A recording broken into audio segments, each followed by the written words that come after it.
Voters in Brazil will head to the polls again after neither presidential candidate won a majority in today's election. The current leader, far-right President Jair Bolsonaro, performed better than expected, setting up a second-round contest with his left-wing rival. North America correspondent Jade McMillan joins me now from Washington. Jade, what can you tell us about the results so far? Well, they're much closer than many had been anticipating. The former president and leftist Luiz Inácio Lula da Silva had been considered the front runner in the lead up to this race. He was prevented from taking part in the last election after he was jailed for corruption, but that conviction has since been overturned. He has always maintained that it was politically motivated, and in the months leading up to this election, he did appear to have a pretty solid lead over the incumbent far-right president Jair Bolsonaro.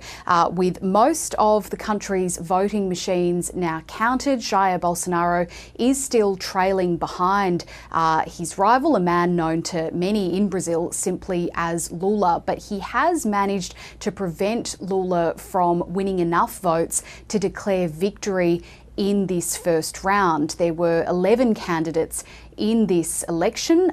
In order to win, one needed more than 50% of the vote. That hasn't happened, and so it means that the top two candidates, the top two performers in this race, Bolsonaro and Lula, will now go through to a runoff election. What happens from here, Jade?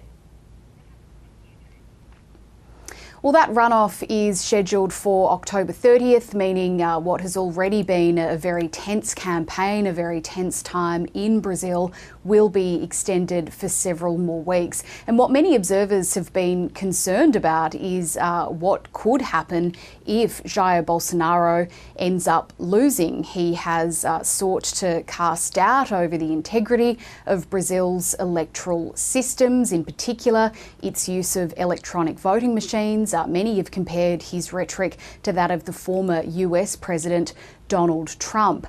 And so some fear that if he does end up being defeated, that he might not accept that result and that could lead to serious violence. So we wait to see now what will unfold over these next weeks as we head up to that runoff election in Brazil, and what indeed will happen when people there do go to the polls again. Jade McMillan reporting.